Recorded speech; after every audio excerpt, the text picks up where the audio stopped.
more investigation into the crisis in this country, about why Britain can't deport foreign paedophiles, because shockingly, foreign child sexual offenders are escaping deportation. Last week, it transpired that the Home Office had blocked deporting a Congolese paedophile. The researcher and journalist Sam Bidwell. Now, Sam, you've done so much on discussing the ECHR and the human rights crisis in our asylum law and our failure to deport people. What's going wrong here? Unfortunately, this case is shocking, but it isn't surprising. What's really happening here is... Here's a tough question for you. Why can't Britain deport foreign paedophiles?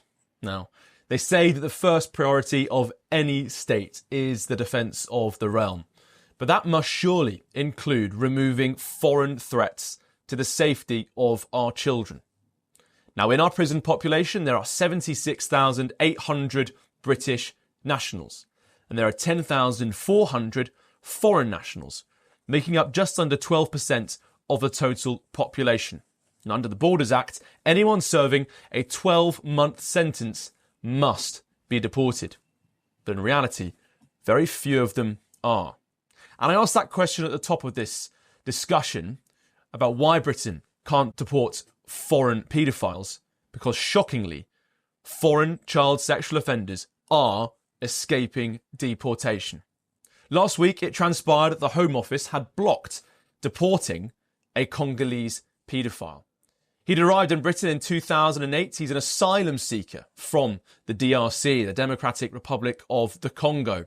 When he arrived in 2008, he was 36 years old and he settled in Glasgow, in Scotland. Now, his bid for asylum was rejected, not in 2008, not in 2009, but in 2014, 6 years after he arrived and made that application. But he obtained leave to remain on the grounds that he'd started a family in Britain. A 6-year wait for that approval. It was denied, but he was still allowed to stay. Now, despite the fact that the Home Office had determined that he should not be in the country, he was able to get legally married, become the stepfather to his wife's daughter, and father a child of his own who was born in 2012. Now, why was this man who had not achieved his asylum claim not removed from the country between 2008 and 2014, that 6-year gap? The Home Office has not explained this. Now, since 2014, the man has had 2 more children of his own. But in 2022, this Congolese migrant was convicted at Glasgow High Court for the violent sexual assault of 3 young girls, namely his own stepdaughter and 2 of his wife's nieces. Now, for this appalling abuse, he received just 3 years imprisonment. And because anyone who's serving a 12-month prison sentence, if they are a foreign national, is automatically facing deportation orders, the same deportation notice was issued for him in August 2022.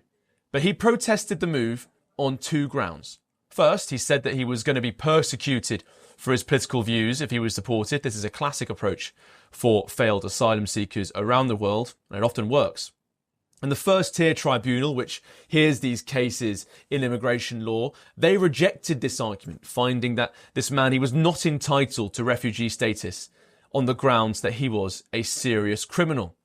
But his second argument was accepted, and this view is far more effective for asylum claims, because he said that deporting him from Britain would interfere with his right to a private and family life. Now just listen to that. A man who's been convicted of sexually assaulting 3 children successfully managed to secure his safety and his continued existence in Britain because it would be interfering with his right to a private and family life to deport him. Now, he has this right under the Human Rights Act of 1998, a right that came from the European Convention on Human Rights. Now, other arguments put forward by this Congolese migrant include that his 3rd son suffers from serious behavioural issues. His wife is apparently relying on his continued support due to those disorders for his child. And this, according to the same tribunal that passed his right to remain, was sufficient grounds to keep him in the country, despite the fact that he had sexually assaulted his own stepdaughter. That, they say, gives him a right to a family life. Well, joining me now to discuss this case and the wider crisis around deportation and human rights legislation is researcher and journalist Sam Bidwell. Now, Sam, you've done so much on discussing the ECHR and the human rights crisis in our asylum law and our failure to deport people. And you've done a lot to publicise this recent crisis with a Congolese man who's not been deported despite sexually assaulting 3 children. In as quick a summary as you can, what's going wrong here? Sure, and thanks for having me on, Charlie. Unfortunately, this case is shocking, but it isn't surprising. This kind of case, this style of case, is unfortunately characteristic of a lot of what goes through our immigration tribunal system nowadays. There are a couple of key things that you've already drawn out around defences to do with family life and to do with political persecution. These are classic arguments being made by those who apply for asylum, including those who apply for asylum having committed horrific crimes. But there are a couple of key things it's worth drawing out here. This is not an issue around an individual case. This is a systemic issue. This cuts across the entire immigration and asylum system. And as you say, rightly, it starts with the Human Rights Act 1998, which sets in train the current regime of human rights here in the UK. We, in fact, have a very old tradition of human rights, which goes back centuries. We didn't get the right to freedom of speech in 1998. We had a human rights system before Tony Blair brought in this legislation. But ever since then, human rights have started to intrude on our attempts to control our own borders, to remove foreign criminals. And this is crystallized not just by the human rights law, but by the tribunal system that we have. So the way it works is that if the Home Office decides that somebody needs to be deported, a deportation issue is ordered under the appropriate legislation. The first-tier tribunal hears the case. We don't know any details of first-tier tribunal cases unless they're appealed. So just to be clear, the vast majority of deportation cases in the UK are heard at first-tier tribunal. In fact, all cases are heard there first. Many cases stop there. We have no information about who is being tried at these first-tier tribunals, what orders courts are and are not overturning. If we get an appeal, whether that's the migrant or asylum seeker appealing the Home Office's decision, or the Home Office appealing a decision by the first-tier tribunal, then we get let in on the case details. We get to hear all about it. But the upper tribunal still, as we saw in this case, has to wade through the human rights legislation. In this case, the details were brought to our attention by the upper tribunal. The upper tribunal, in fact, found that the first-tier tribunal had decided wrongly. And they decided that what had basically happened is, in assessing whether or not this man's right to a family life outweighed the Home Office's aims in removing him from the country, the report into that issue hadn't considered the well-being of the man's stepdaughter, who he'd sexually assaulted. So we talk about child protection. We say that this is a system that protects children and makes sure that parents stay with their kids and it makes sure that family stays together.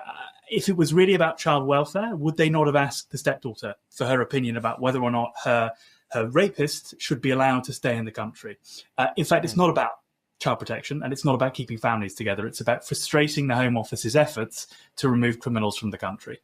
Now, Sam, you just mentioned the rights of the victim, the survivor of that appalling abuse by this Congolese migrant. People always come back to this whenever I've done investigations or reports on child sexual exploitation or abuse.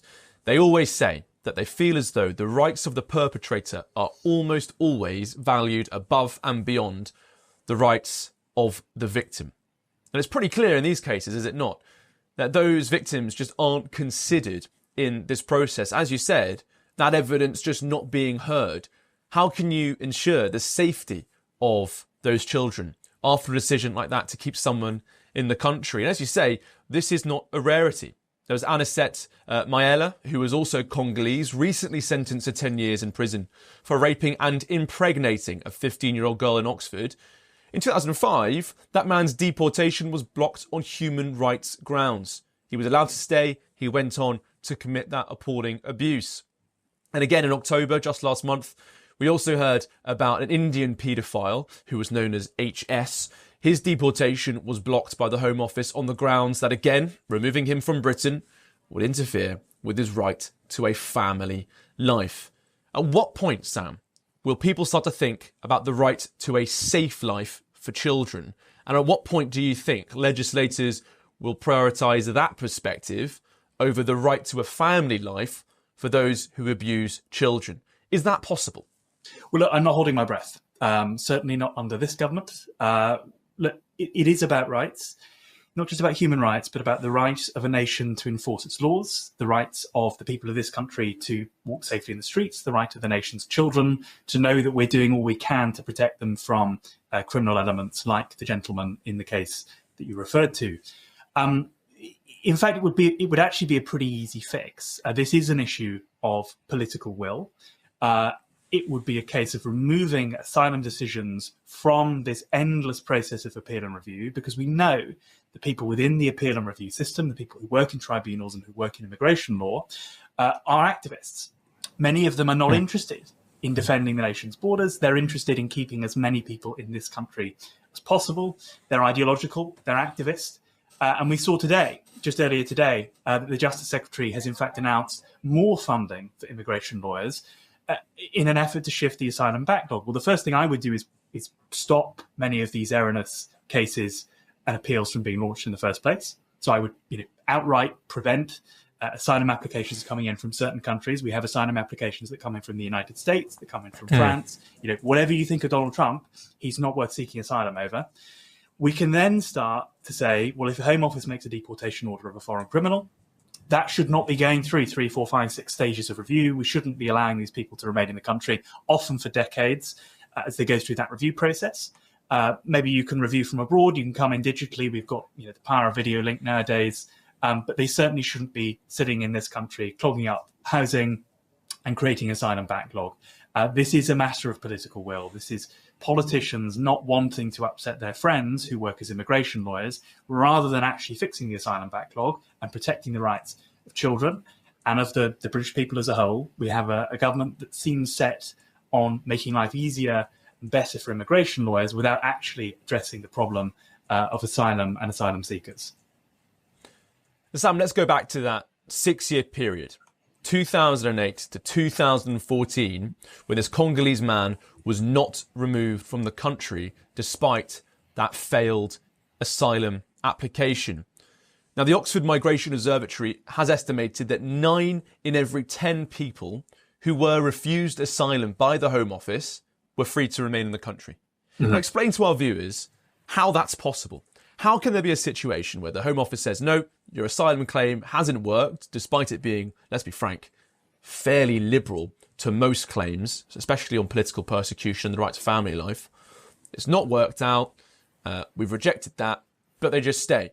How can that happen? Is it basically the case that if you turn up in Britain and put in an asylum claim, you're pretty much guaranteed that you'll just be allowed to remain? Well, yeah, as you say, it's one of the most liberal asylum systems in the world. If we're saying no to you, you probably are really rotten. What's really happening here is a process of delay. It's lawfare, it's institutions.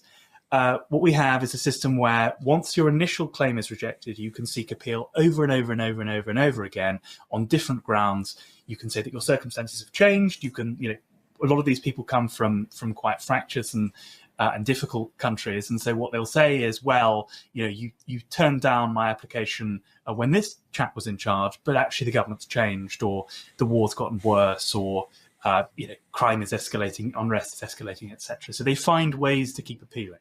Now, during that process, the Home Office is paying for their housing, because of course they can't get out onto the housing market if they're asylum seekers, or they're living in illegal housing, as is often the case. These people don't work. So we're paying for them, we're giving them stipends, we're keeping them fed and watered. That's very costly for the British taxpayer. And so the Home Office is incentivized, okay, well, if we can't remove them that way, what we want is a decision of a grant of asylum, because then we can take them off our books. So it's not just that they can appeal over and over again, it's that the Home Office is incentivized for them to keep appealing. And to keep appealing ideally successfully, so that they can then go out and rather than being on the Home Office's books, they're on the books of some local council that has to pay for their social housing. But that 6-year period that you referred to is primarily a result of that delay process. It's a gentleman who's been able to apply again and again and again, or who's been able to find new grounds on which to appeal. We know in that period of time he was legally married, so he was known to the state, at least in that interaction. And yet, in that first instance, he was told no. And yet he was allowed to do all of that. He was allowed to start a family. He was allowed to get married. He presumably was living in Home Office accommodation for all that time. And again, if we're interested in getting down that backlog, which the government has said it wants to fix, one way you could start is by making sure that if somebody is rejected for an asylum claim in the first instance, they can't just sit here in the UK and apply. We've got an online system now. Go online, apply online if you like, but you certainly can't do it from a taxpayer-subsidised house. And Sam, you're mentioning there some of the incentives for the Home Office. You want to hurry up the decisions, move them along, approve them, get them off their books, especially when they've got this ginormous backlog caused by the state's total failure to deal with the small boat crisis. Here's another incentive that I think we should discuss. They keep losing asylum seekers. The Home Office had to admit in November of last year that it does not know where 17,000 asylum seekers are. They're just gone. They've disappeared. They're off the books. They can't find them. They can't deal with those claims. That's an embarrassing statistic for them to have. They'll want to hurry up claims and approve them sooner, will they not? Because one of the risks that they face, one of the embarrassing things that they face, not only is having a big backlog, but also just that they just go off on their own and they disappear and they can't contact them anymore. Is that a threat, Sam Bidwell, to this country's safety and security? Having tens of thousands of people arrive in this country, we don't know much about them, if anything in some cases, and in time they can disappear from the state's grasp, potentially go on to commit the sort of heinous crimes that we're hearing more and more about through these tribunals. Absolutely. I mean, look at where these asylum seekers are coming from. This is, they're by and large, though I mentioned there were a couple, they're by and large not coming from France, they're not coming from the US, they're not coming from Germany. They're coming from very dangerous societies, high crime societies, often gang crime societies. We've seen a large number of asylum seekers from Iraq, from Afghanistan, from Congo, from the Democratic Republic of the Congo, as in this case. It is clearly a problem if there are unaccounted for individuals, mostly they're young men. We know these statistics. I believe GB News covered some of the statistical releases from the Home Office not long ago. We know that it's disproportionately young men who are applying for asylum from these dangerous societies. We know that there is a problem in this country with immigration-related gang crime. And so what we're doing is we're adding to an existing problem. And it's not an issue we have any oversight over anymore, because, as you say, people are leaving Home Office custody. We don't know where they're going. Your viewers at home might be surprised. I mean, Britain's state capacity, its ability to collect, store, process data is terrible, particularly on the issue of immigration, largely because immigration data is often inconvenient, particularly if you're somebody who benefits from the existing status quo of high migration and a relaxed asylum system. Neil O'Brien, the Conservative MP, has done great work in highlighting some of the data deserts that immigration restrictionists face. But to give you just a couple of examples, we literally don't know the number of people coming in and out of the country. We don't know how many asylum seekers have left the country. We're estimating when we talk about these figures. We don't really know what's going on in the labour force. So the ONS's labour force participation rate. So we try and collect surveys about the entire labour force, work out where people are working, whether they're working legally or illegally, etc. It stands at less than 17%. In countries like Australia, it's more than 90%. So we have a state that really doesn't know who's here, doesn't know what they're up to, often doesn't know if they're involved in crime. And of course, as you say, the Home Office will go, well, look, once they're off our books, it's not embarrassing if they go out and commit crime and rent houses outside of the normal market procedures, because that's not us. It's not on us anymore. So what they want to do is they want to get these people out of the asylum system as quickly as possible.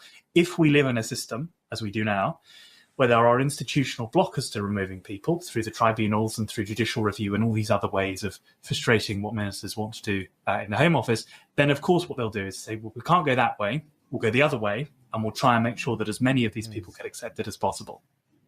I mean, Sam, this sounds to me like a total abdication of responsibility from the Home Office and the government more widely. They're failing these basic duties.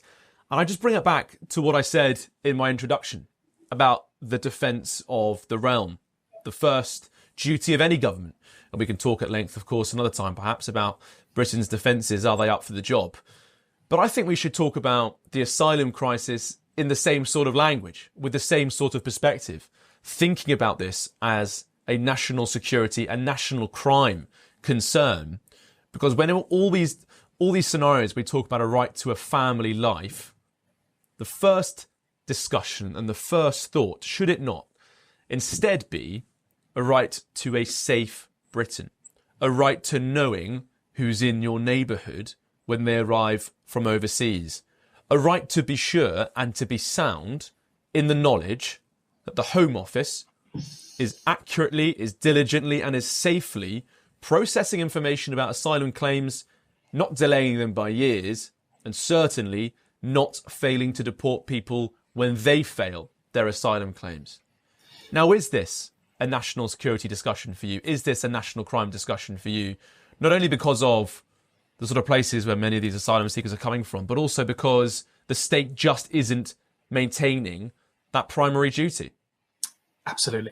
Look, we should live in a country where your Home Office, your Justice Department and your Home Office work in service of the people who elect parliamentary politicians and who therefore have say over who's a minister and who is not a minister. Right? We live in a democratic system, and a democratic system should put its citizens first, the people who make up the country, pay taxes, contribute to the building of a society, etc.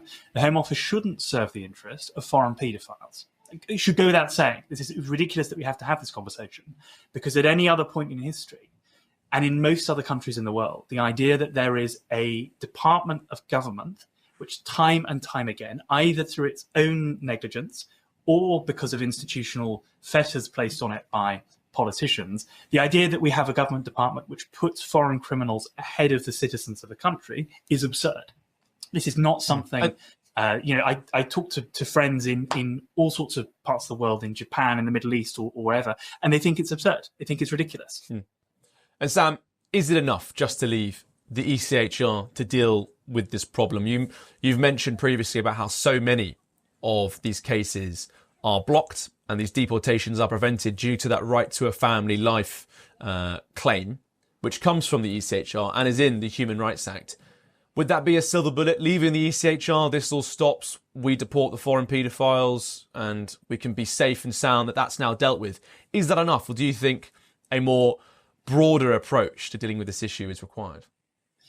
Look, I'm afraid it's a more complicated issue. The ECHR is definitely part of the problem. And we've got to think seriously, not just about our long-standing membership of the ECHR, but about the way we give effect to the ECHR in domestic law. That's the Human Rights Act.